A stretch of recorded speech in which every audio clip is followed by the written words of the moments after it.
Good morning. We are extremely pleased that you are here. It is good to come together for the purpose of co-creating. Do you agree? Yes. You're knowing what you're wanting. Nice to want. Nice to have desire. Do you like the way your desire continues to expand and clarify? Yeah.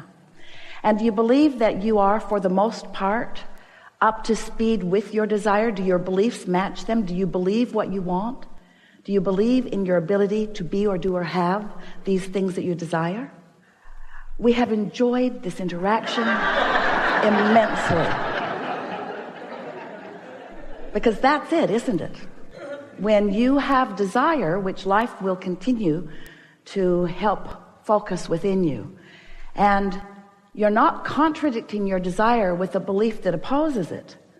I want this, and I believe that it is in the process of becoming, and I am satisfied with where it is right now at this phase along my path. Now that's the perfect emotional vibrational stance.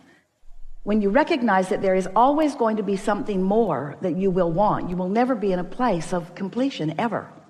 So as long as you are happy in your eternal incompletion, then you can live happily ever after. But if you need a condition to change, if you need a situation to be different, if you need that phone to stop ringing before you can be happy, then you're, as Esther says, screwed. Because there are always conditions that are going to be out of your control. In fact, more conditions are out of your control than are in your control when you take on the whole of everything that you may be giving your attention to. So the key to living happily ever after, having all of the success that you were born to have, and by success we mean alignment, joy, and everything that will follow that, which is everything you desire. The key to that is understanding that you are a vibrational being, first and foremost. You are beautifully manifested in your flesh, blood, and bone. Your ability to see and hear and smell and taste and touch this magnificent time-space reality is something that you came for too. In other words, you came for this leading edge manifestation. And the manifestations of all of the things that surround you, the experiences, the people, the life, all of that is leading edge manifestation that you came specifically for. You didn't come to sit over in a corner and meditate all day. You came to live life fully, to focus fully within it. You came to flow your consciousness into this time-space reality, but you also intended something that most humans are not very good at accomplishing yet. You intended to tune yourself to the frequency of the whole of who you are, so that the whole of who you are is having this moment in time. And that requires a handful of things. First, you got to understand that you are vibrational and that the entire universe is.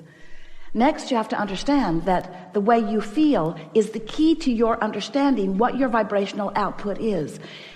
What it is in relationship to what you want, and what it is in relationship to who you really are, to the trajectory of who you really are. Who were you when you made the decision to come into this time-space reality, to focus into this body? Who were you as a consciousness?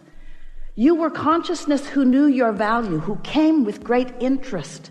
You knew your worthiness. You knew your capability. You knew the potential of being here. And when you get off track from knowing who you are, from knowing your value, from appreciating where you are and who you are, then you begin to practice vibrational frequencies. They come to you in the form of the thoughts that you think. Eventually they become beliefs, because all a belief is a thought that you keep thinking, is a well-practiced thought. So sometimes, in fact often, you come into your physical body, and instead of being aware of the trajectory from which you have come, the trajectory of the energy that is focused to you and through you, instead you care more about how others who are walking around in their physical bodies are seeing you. You care more about what their response to you is than you care about, and here's the important word, than you care about your own source energy response to who you are. Your source energy response to who you are is steady. You are loved, you are appreciated, you are understood, you are backed up, you are supported, you are known, you are pure positive energy from the perspective of source who sees you, hear it, unconditionally. Source knowing your value regardless of where you stand in any moment in time. But for you, often, you don't stand in an unconditional place. You come into a situation and sometimes you respond to the condition of where you are. When the gang gathered last night, getting this room ready for you, the air wall was up here and there wasn't room for all of you and all of this. And the contract that they'd signed clearly stated that there were to be 400, but a lot of you made the decision at the last minute. Did you notice? Over 100 of you made the decision at the last minute. And so here's the condition. What we planned for and those who are coming are a very different number. So the condition clearly was not pleasing. Now, everyone knows that it's possible to squeeze you all in. Now you look at it, though, it doesn't really look as possible as it looked last night, did it? There is this square dance area up here that could have been utilized, but for the most part, the room was not big enough. It had not been planned to be big enough because you were underestimated in your enthusiasm for this gathering. So there was a condition that had to be reconciled, and it had to be reconciled at the last minute. There wasn't time to go sit by the beach and think pleasant thoughts about the dolphins. And Esther is thinking, Abraham's going to talk all day long about unconditional love. I know they are. And here we are in a condition that we do not love. And we cannot take our attention away from the condition because we are up against it. And that's what happens to you sometimes, isn't it? Is that you walk into a situation that is the result of the momentum that has been moving along. And now you're standing there in the middle of it. And if you are like most humans, you respond to the condition. But here's the thing that matters most. What do you do next? Someone said the other day, Abraham, how does one? She meant, how do I? But how does one? I have a friend.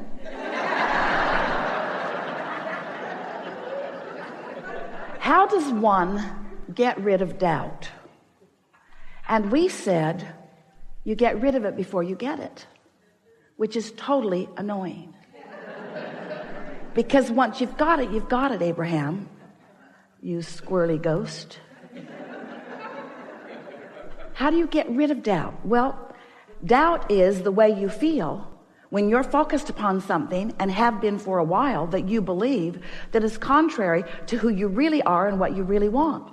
All negative emotion means exactly that. Your life has caused you to expand into a new vibrational becoming. How do those words set with you? Do you like knowing that you are constantly becoming something that is more? But the tricky thing about that is, since you are constantly becoming something that is more, you've got to vibrationally figure out how to vibrationally keep up with what you have vibrationally become. Did we mention that you're vibrational? In other words, you cannot expand as life will constantly cause you to do and not keep up with your own expansion and feel good at the same time. So you have to care about the way you feel. That's the way you keep up with your expansion. But caring about the way you feel means doing something about the way you feel regardless of the condition. And that's where the term unconditional love comes in.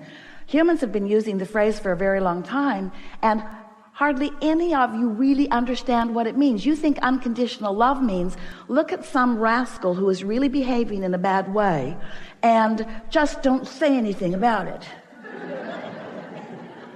Don't rat him out. Don't talk to somebody else about him. Don't get him fired. Just love him unconditionally as you despise his behavior and most other things about him. And we say, that's may be what you might call tolerance. In other words, you're putting up with it. You're not freaking out about it, but it is not unconditional, because this condition that you are focused upon is an opinion that differs from the opinion that the source within you holds about it, because the source within you is holding an unconditional point of view.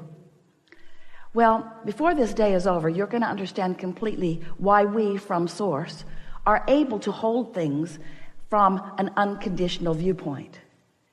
We'll give you a statement that you may be ready to receive, and then we'll fill in the gaps as we continue over the next few hours. But the reason that we are able to focus upon any situation unconditionally is because the current conditions, or the what isness of whatever it isness, doesn't mean diddly squatness. In other words, what is doesn't matter, because what is only a temporary reflection of the vibration that you got going on. So we want to explain to you what we mean. You were source energy before you came into this physical body. And a part of you is focused here in this physical body, but a larger part of you is still non-physically focused. You are source energy, and a part of that source energy is focused here and now.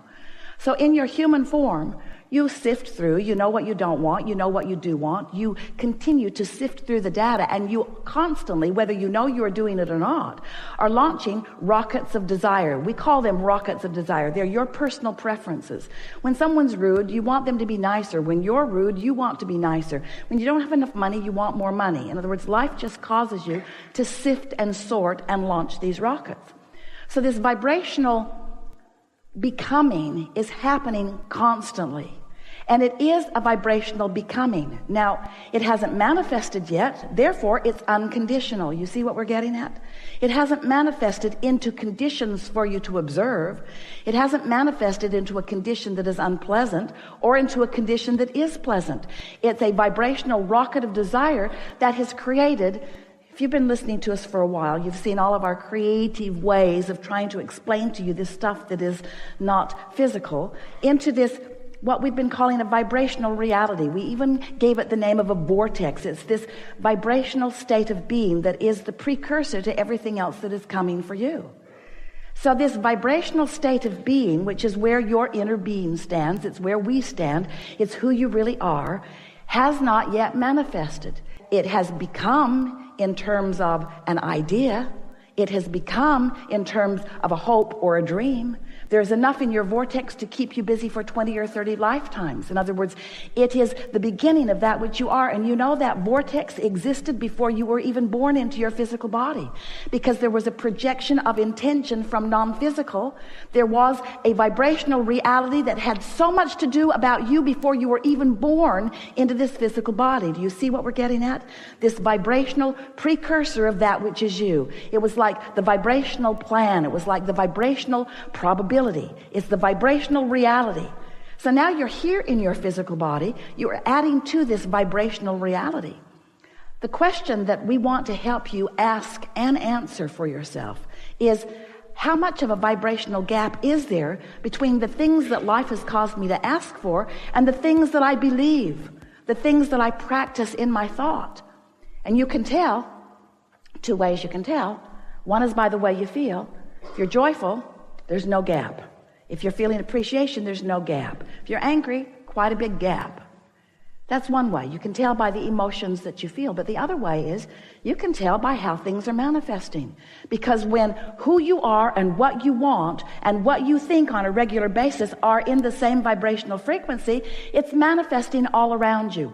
Others can see it and hear it and smell it and taste it and touch it too. It is a reality. It is a what is. It is a manifestation. You want to call it reality. It is real in the sense that others see it too. But we so want you to understand that before there is a reality, the way you want to call it reality, there is a vibrational reality. And that vibrational reality is filled with all that you have become and are becoming. And you have the ability, if you understand what we're talking about here, to close that gap and have what you want.